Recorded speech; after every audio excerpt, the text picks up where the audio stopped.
नमस्कार मित्रांनो, स्वागत आहे तुमचं आपल्या चॅनलवरील एका नव्या व्हिडिओमध्ये। मी संजय तुमच्या सगळ्यांचं पुन्हा एकदा स्वागत करतो।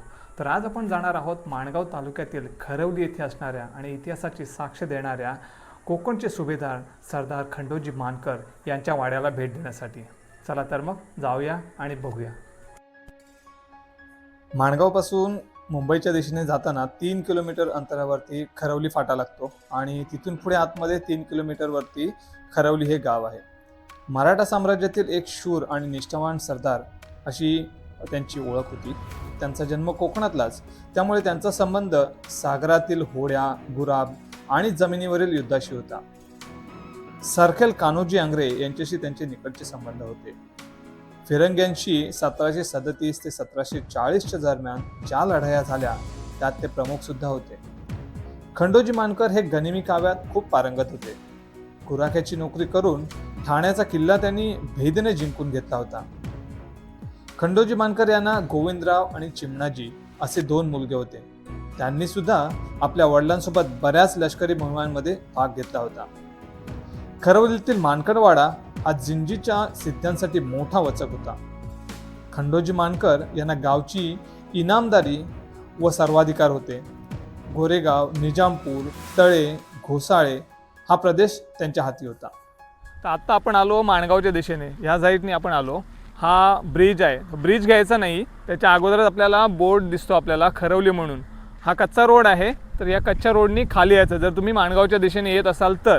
आणि इथून खाली जर समोर बघितलात ना, समोर हॉटेल आहे, हॉटेल ओपन अम्ब्रेला म्हणून आहे।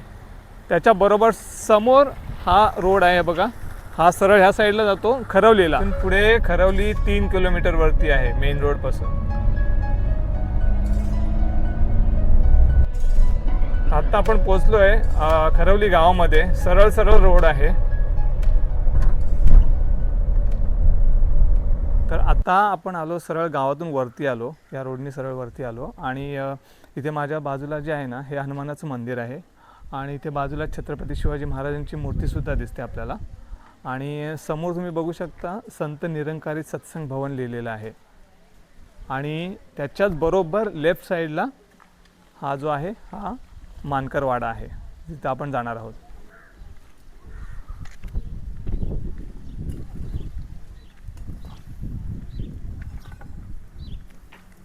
नमस्कार काका। बाहेरची तटबंदी बघा अजून अशीच दिसते आहे।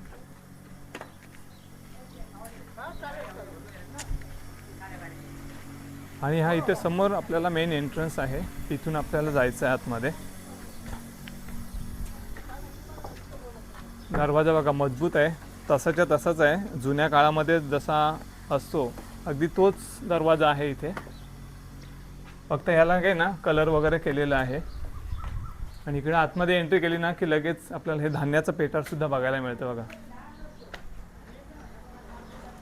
म्हणजे वरून सगळं आता खराब झालेलं आहे, पण बाहेरच्या साईडने बघा अशा पद्धतीने आहे। इकडे बाजूला आपण बघू शकतो देवळ्या पण आहेत। म्हणजे अगोदरच्या काळामध्ये जी घरं असायची त्यांना कसं भिंतीमध्ये अशा देवळ्या वगैरे बनवायचे काही ठेवण्यासाठी। हे बघा इथे बसण्यासाठी जागा पण आहे, किंवा काही ठेवत सुद्धा असतील अगोदर। इकडे सुद्धा देवळ्या आहेत आणि अजूनही हे कौलारू आहे बघा वरती। दरवाजे पण एकदम भक्कम आहेत। जुन्या काळातल्या ह्या लॉक सिस्टम बघा, हे बघा याच्यामध्ये टाकलं की झालं। मजबूत दरवाजे अजून आहेत।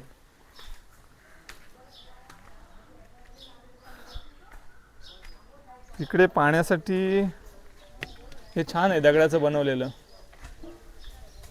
ह्याच्यात पाणी वगैरे ठेवत असणार। आणि चारी बाजूनी अशी तटबंदी आहे। हे थोडंसं बांधकाम आहे, ते नंतर केलेलं आहे, चिऱ्याचं बांधकाम आहे। आणि हा जो आहे हा एरिया हा गेस्ट हाऊस साठी होता। म्हणजे अगोदर जेव्हा पाहुणे वगैरे यायचे त्यासाठी ही जागा त्यांनी राखून ठेवलेली, इथे राहायचे ते लोक। आणि इकडे जर बघा ह्या साईडला हे आता नवीन बांधकाम केलेलं आहे. इथे अगोदर आहे ना धान्याचं कोठार होतं आणि त्याच्यानंतर धान्याच्या कोठाराचा काही उपयोग झाला नव्हता, त्याच्यामुळे मग त्यांच्या वंशजांनी हे पाडलं आणि आता हे नवीन घर बांधलं आहे. हे जे घर आहे हे मुख्य घर आहे. हे इथे आहे ना हे 3 मजली घर होतं, पण वरचे 2 माळे, अगोदरचं बांधकाम म्हणजे माहिती आहे कसं आपल्याला की लाकडी बांधकाम अगोदर असायचं, ते 2 माळे होते, त्यांना वाळवी वगैरे लागली, त्याच्यामुळे हे 2 वरचे माळे त्यांनी पाडले. जसंच्या तसं आहे त्यांनी ठेवलेलं आहे आणि फक्त त्यांनी रंगरंगोटी केलेली आहे. बाकी जे आतमध्ये जे स्ट्रक्चर बघताय हे स्ट्रक्चर अगोदरचंच आहे जसंच्या तसं. इथे थोडंफार त्यांनी पायऱ्या वगैरे व्यवस्थित बनवलेल्या आहेत. अदरवाईज हा जो स्ट्रक्चर लाकडाचं बांधकाम वगैरे आहे, कौलारू घरं वगैरे आहेत, ती जशीच्या तशीच आहेत.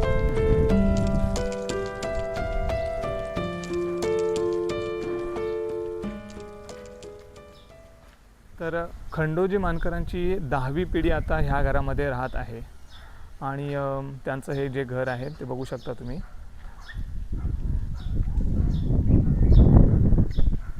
आतलं आम्ही काही दाखवू शकणार नाही कारण शेवटी प्रायव्हसी असते.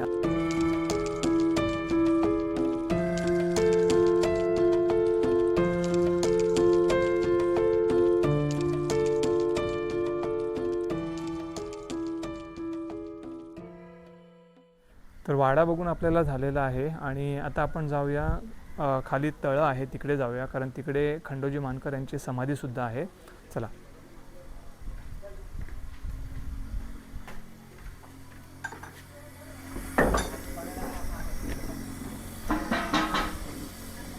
हे मंदिर आहे, हे मंदिराच्या बाजूनेच हा रोड जातो, खाली तळ्याकडे जातो, तिकडे आपण जाऊया. चला.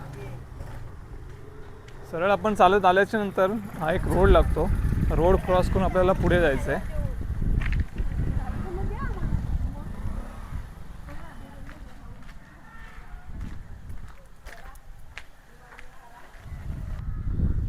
तर या साईडला तळं आहे आणि हे जे आहे हे एक शंकराचं मंदिर आहे छोटं. आपण अगोदर मंदिरामध्ये जाऊन दर्शन घेऊया.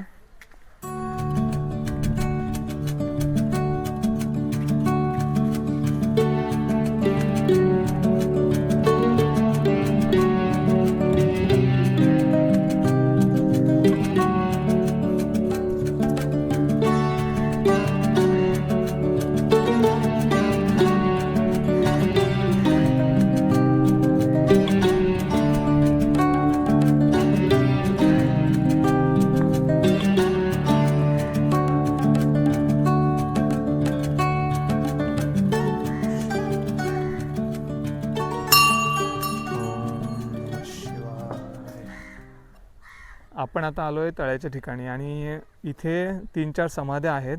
बघूया काय नावं दिसत आहेत का याच्यावरती.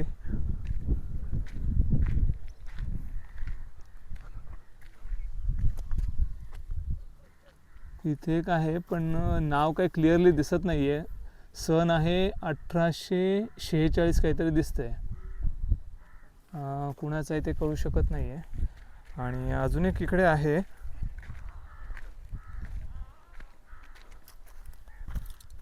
हे पण जवळपास आहे 1840 याच्यावरती शतक दिसतंय. आणि इथे एक आहे पण हे रिसेंटवालं आहे, 1986 मधलं आहे. मानकर घराण्यातलंच आहे हे सुद्धा.